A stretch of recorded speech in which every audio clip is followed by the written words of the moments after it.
So number 28, this roller coaster has a mass of the car has a mass of 500 kilograms, and the vehicle has a speed of 20 meters per second at point A. All right, so we're focusing here on for the first question, we're focusing on point A, which is right here at the bottom of the first loop. So I'm going to kind of erase this and stick the car right down here. So we're focusing on the car right here at point A as it passes through there. Now, what are the forces? In fact, let me see if I can make this. I'm going to use a fatter pen. Use that. All right, so what are the forces on the car right here at point A? So look, got a nice fat pen here so you can see it. mg down. All right, what's the force up? Normal force is up. mg down, normal force up. Okay, are those forces going to cancel each other? No. So what you do next is you sum the forces for that situation. Remember, center of the circle is always positive because that's where your acceleration points. So we want the normal force to be positive because that points to the center. Normal force minus mg, sum of the forces always equals what? ma, where that's a centripetal.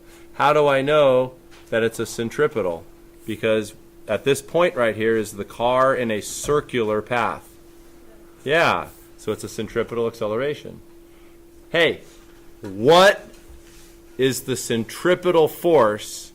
So like I've been saying, centripetal force is not some new force on our list of forces. Your four basic forces are gravity, friction, tension, normal force. In this case here, focusing at point A, what's the centripetal force on the car? Well, normal force is part of it, but the centripetal force is this. It's normal force minus mg.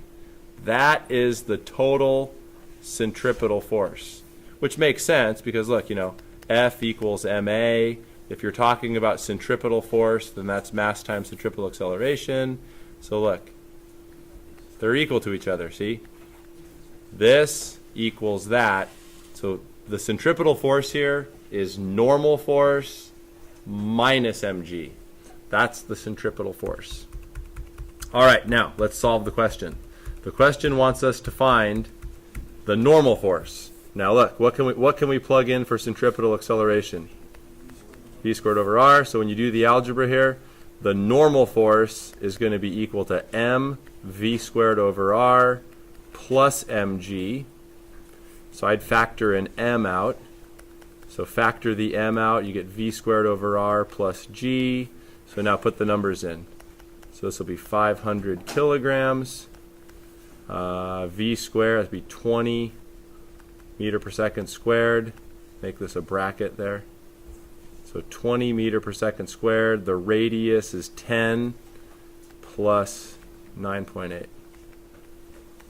Okay, so when you put this in your calculator, you get 24,900 newtons. That's the force of the track on the car. Yo. Okay. All right, part B. Now this is assuming you're at some ghetto amusement park. Why would this be a ghetto park? Because the car's not stuck to the track. The car's not attached to the track. Yeah, when we go to Six Flags later this year as our field trip, I promise you all the cars are attached to the track. But let's say that the car is not attached to the track. So we're focusing up here at point B. What's going to happen to the car if it goes too fast over the top of this hill? If the car goes too fast, it's going to go, boo, it's going to fly off the track, right? So they want us to solve for the maximum velocity, Vmax, without leaving the track, okay? So how do we do this? Well, let's do free body diagram first. So what are the forces acting on the car at the top of the hill? So what points down? mg is always down. There's mg. And then what's pointing up? The normal force, right? The track is holding the car up. So now what you do is you sum the forces. So we're focusing at point B at top of the hill. We're focusing right here. You sum the forces. Remember, center of the circle is always plus because that's where the acceleration points. You want the center of the circle to be plus. So this is going to be equal to mg minus Fn because normal force points away from the center. Sum of the forces equals ma. That's a centripetal. How do I know it's a centripetal? Because it's in a circular path, right? The top of the hill is a circular path. So what can we plug in for centripetal acceleration? You plug in v squared over r. So here's what we have now. We have mg minus the normal force equals mv squared over r. Now, the insight into this problem has to do with the normal force. If the car goes fast enough, what begins to happen? It begins to leave the ground, right? It begins to leave the track. If the car is leaving the track, what happens to the normal force? It goes to 0. And I know that's confusing for students. They're like, well, there's lots of speeds where the normal force goes to 0. We're looking for the maximum speed. You know, obviously, what happens if it goes faster than the maximum? It'll still come off the track. So look, here's what I always tell kids. I'm like, look, set this normal force here. Set the normal force to 0.0000000000001, right? In other words, the car is tickling the track. It's like barely touching the track. But for all practical purposes, what are we doing? We're setting the normal force to 0.